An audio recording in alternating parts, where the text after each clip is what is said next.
नमस्कार दोस्तों, मेरा नाम है सोनू और आप देख रहे हैं हमारा Hindi YouTube channel hits and दो। आज का हमारा जो वीडियो है इसमें हम M S Excel screen layout इस टॉपिक पर बात करेंगे। यानी कि एम एस एक्सेल को जब आप ओपन करते हो तो उसके अंदर स्क्रीन पर कहाँ पर कौन सा ऑप्शन है और किस ऑप्शन का इस्तेमाल किस काम के लिए किया जाता है। तो चलिए शुरू करते हैं इस वीडियो को बिना ज़्यादा समय लिए। तो यहाँ पर आप देख सकते हैं मैंने यहाँ पर एक्सेल का 2007 वर्जन ओपन करके रखा है। ठीक है, मैं इसको डिलीट कर देता हूँ, आपको पता चल गया ये 2007 है। तो सबसे पहले यहाँ पर कॉर्नर में आपको ऑप्शन मिलता है ऑफिस बटन। ठीक है, इस ऑफिस बटन पर जब आप क्लिक करते हो तो आप नई फाइल ले सकते हो, ओपन कर सकते हो पहले से बनी हुई फाइलों को, इस फाइल को सेव कर सकते हो, सेव एज कर सकते हो। ठीक है, उसके बाद आपको प्रिंट का ऑप्शन पर प्रिंट प्रीव्यू देख सकते हो कि प्रिंट होने पर ये फाइल कैसी दिखाई देगी। क्विक प्रिंट यानी कि आप इस फाइल को पीडीएफ के रूप में सेव कर सकते हो अगर आपके पास प्रिंटर नहीं है तो। ठीक है, उसके बाद यहाँ पर आपको दूसरा जो ऑप्शन मिलता है सबसे ऊपर टाइटल बार में लेफ्ट साइड में, वो है आपका क्विक एक्सेस टूल बार। यानी कि इसमें बार बार इस्तेमाल करने वाले ऑप्शन आपके होते हैं जैसे कि सेव, ठीक है, उसके बाद अंडू और रीडू। ठीक है, यहाँ पर जो ऑप्शन है केवल 3 ऑप्शन, लेकिन आप यहाँ पे मल्टीपल ऑप्शन को ऐड कर सकते हो। सिंपल इस पर या तो राइट क्लिक करें, राइट क्लिक ना करें तो यहाँ पर आप कॉर्नर में आपको एक ऑप्शन मिलेगा ड्रॉप डाउन एरो का, इस पर आप क्लिक कर सकते हो और यहाँ पर जिस ऑप्शन को आप सेलेक्ट करेंगे, ठीक है, टिक मार्क करेंगे, वो यहाँ पे ऐड हो जाएगा। जैसे नई फाइल का ऑप्शन ऐड हो गया, ओपन का फाइल का ऑप्शन ऐड हो गया, यानी कि फाइलों को आप ओपन कर सकते हो। बट अब अगर आप यहाँ से इन ऑप्शन को हटाना चाहते हो तो अब यहाँ पर आप राइट क्लिक करें और remove from quick access tool bar, इस ऑप्शन का इस्तेमाल करके नहीं यहाँ से हटा सकते हैं। उसके बाद आता है आपका टाइटल बार, जो कि आपकी एक्सेल वर्कशीट के सबसे ऊपर होता है। और जब भी आप एक्सेल को ओपन करते हैं तो जो आपकी वर्कबुक होती है, यानी कि ये जो शीट 1, शीट 2, शीट 3 मल्टीपल जो शीट होती है, इनका जो कलेक्शन होता है उसको आप बोलते हैं वर्कबुक। ठीक है, और इस वर्कबुक का डिफ़ॉल्ट में नाम क्या होता है, बुक 1 इसका डिफ़ॉल्ट में नाम होता है, जो कि एग्जाम में पूछा जाता है। उसके बाद टाइटल बार के राइट साइड में आपको 3 ऑप्शन देखने को मिलते हैं। ये आपका मिनिमाइज, जैसे आप इस पर क्लिक करोगे आपकी जो एक्सेल की सीट है वो चली जाएगी आपके टास्क बार के अंदर, यानी कि ये आपका नीचे की तरफ आपका टास्क बार होता है। तो इस पर क्लिक करके आप इसे फिर से ओपन कर सकते हो।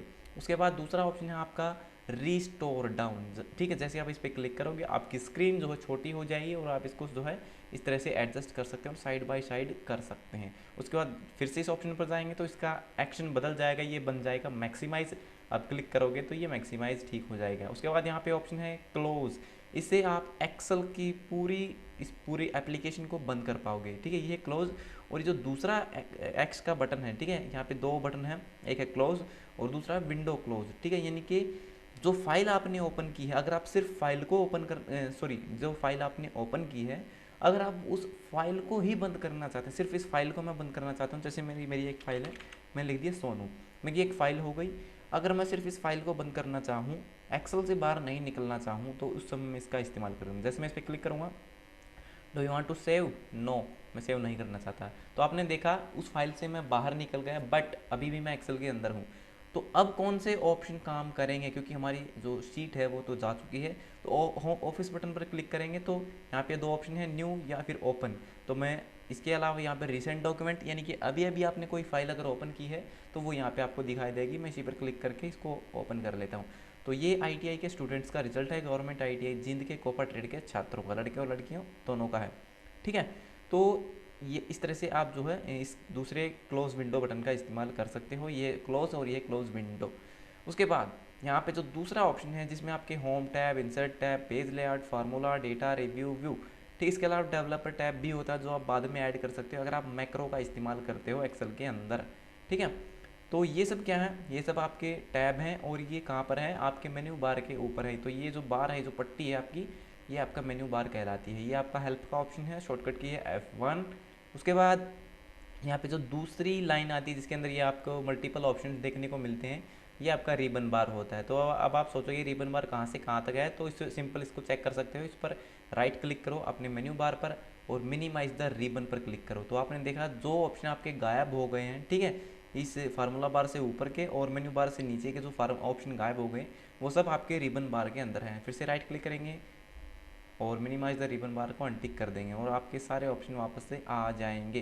ठीक है, तो इस तरह से आप जो है इस रिबन बार को चेक कर सकते हैं कहाँ से कहाँ तक है। उसके बाद ये जो आपका रिबन बार है, इस रिबन बार के अंदर आपने देखा होगा ये क्लिपबोर्ड है, फॉन्ट है, अलाइनमेंट, ठीक है, ये अलग अलग क्या है, ये अलग अलग आपके ब्लॉक हैं, ये सब आपके ब्लॉक हैं ग्रुप हैं और इन ग्रुप के अंदर कुछ ऑप्शन हैं। ये ऑप्शन आपके क्या है, ये सब आपके कमांड हैं, ठीक है। अलग अलग ग्रुप के अंदर जैसे फॉर्मेटिंग ग्रुप है, एडिटिंग ग्रुप है, सेल्स ग्रुप है, स्टाइल ग्रुप है, नंबर ग्रुप है। इनके अंदर मल्टीपल कमांड है, अलग अलग ऑप्शन है जिनका इस्तेमाल आप अलग अलग तरीके से कर सकते हो। उसके बाद नीचे की तरफ आने पर ये जो ऑप्शन है ये क्या है, ये आपका नेम बॉक्स है जो आपको बताता है कि आपका सेल यानी कि आपने किस सेल को सेलेक्ट किया हुआ है, आपके कर्सर की लोकेशन सीट के अंदर क्या है।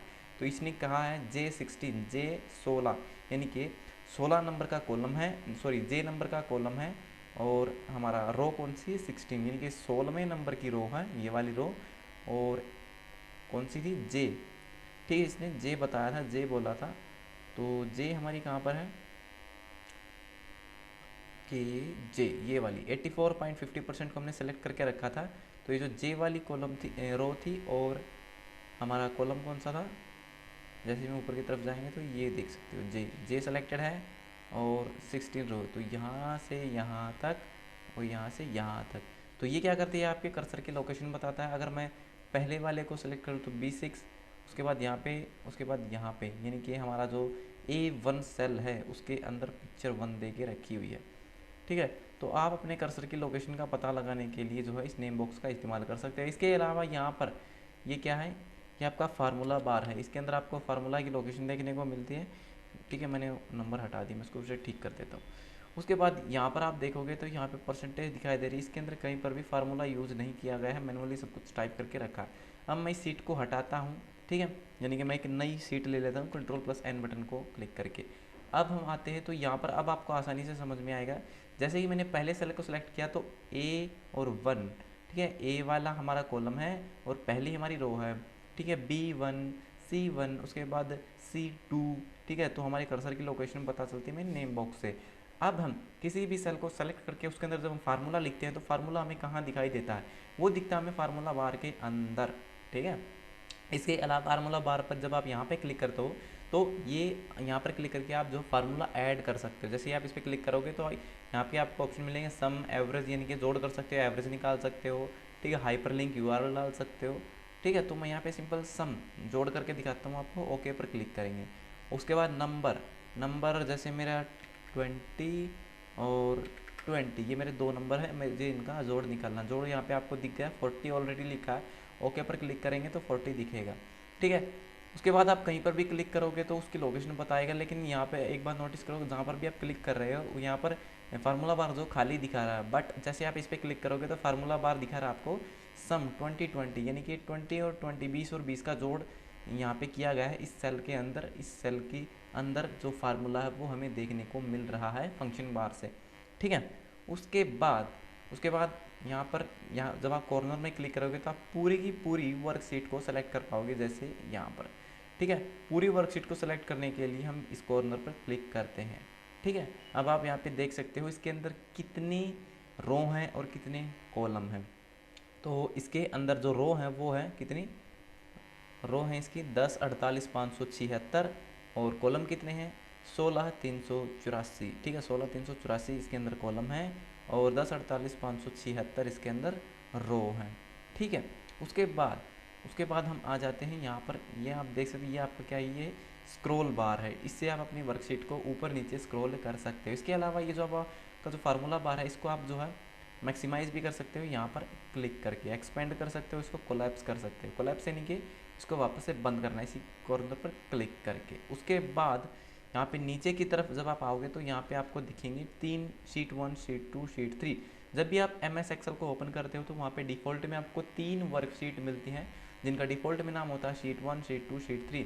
चाहे तो आप इनका कलर भी चेंज कर सकते हैं, इन पर राइट क्लिक करेंगे और टैब कलर पर जाएंगे और इस तरह से कलर सेलेक्ट कर देंगे, फिर से राइट क्लिक करेंगे, टैब कलर पर जाएंगे और कलर सेलेक्ट कर देंगे, फिर से राइट क्लिक करेंगे, टैब कलर जाएंगे और कलर सेलेक्ट करेंगे। तो आपने देखा इनके कलर चेंज हो गए। अगर आप चाहें तो मल्टीपल शीट ऐड भी कर सकते हैं, यहाँ पर इस ऑप्शन पर क्लिक करके एक क्लिक में आप जो है शीट ऐड कर पाएंगे, शीट 4 शीट 5, ठीक है। अगर आप चाहें तो इनका नाम भी चेंज कर सकते हैं, जैसे हम इस पर राइट क्लिक करेंगे उसके बाद यहाँ पे डिलीट कर सकते हो। पहले मैं इसको डिलीट कर देता हूँ, ठीक है। शीट 4 पे आते हैं, इस पर क्लिक करेंगे राइट माउस से, उसके बाद रीनेम, वो इसका नाम लिख देते हैं हम सोनू, ठीक है, सोनू मैंने इसका नाम लिख दिया।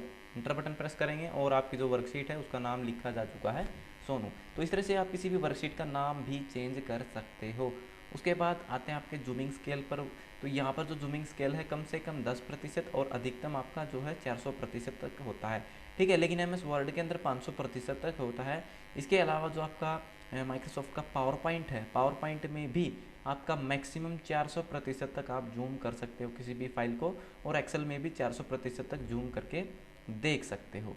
इसके अलावा यहाँ पर 3 ऑप्शन और दिए गए हैं कि आपकी जो वर्कशीट है उसे आप किस व्यू में देखना चाहते हैं। तो यहाँ पर इस समय नॉर्मल व्यू में है। उसके बाद दूसरा ऑप्शन है आपका, ये है आपका पेज लेआउट व्यू, यानी कि जब आप प्रिंट करोगे तो आपके जो फाइल है वो किस तरह से दिखाई देगी, ठीक है। तो हम जब प्रिंट करेंगे तो ये इतने सेल एक पेज में आएंगे और इतने हमारी जो रो होंगी वो एक पेज में आएंगी। तो ये यहाँ से हमें पता चलता है कि जब हम प्रिंट निकालेंगे इस पेज का, ठीक है, तो कितना डेटा एक पेज पर प्रिंट होकर के आएगा वो हमें जो है यहाँ से दिखाई देता है, ठीक है। कहाँ से? यहाँ पे दूसरा ऑप्शन है पेज लेआउट। उसके बाद तीसरा ऑप्शन है पेज ब्रेक प्रीव्यू, ठीक है। Page break preview, page break preview खास यूज़ नहीं होता तो इसको छोड़ सकते हो आप, ठीक है। उसके बाद फिर से नॉर्मल व्यू पे आ जाते हैं, ठीक है। तो ये कुछ ऑप्शन थे जो कि एम एस एक्सेल के अंदर बेसिक हैं, आपको पता होने चाहिए इसको यूज़ करने से पहले कि कहाँ पे क्या है, कौन सा ऑप्शन, उसे हम कैसे सेलेक्ट कर सकते हैं। सो मिलते हैं हमारी अगली वीडियो में, तब तक के लिए नमस्कार। अगर आपका कोई सवाल है तो आप कमेंट बॉक्स में लिख करके पूछ सकते हो।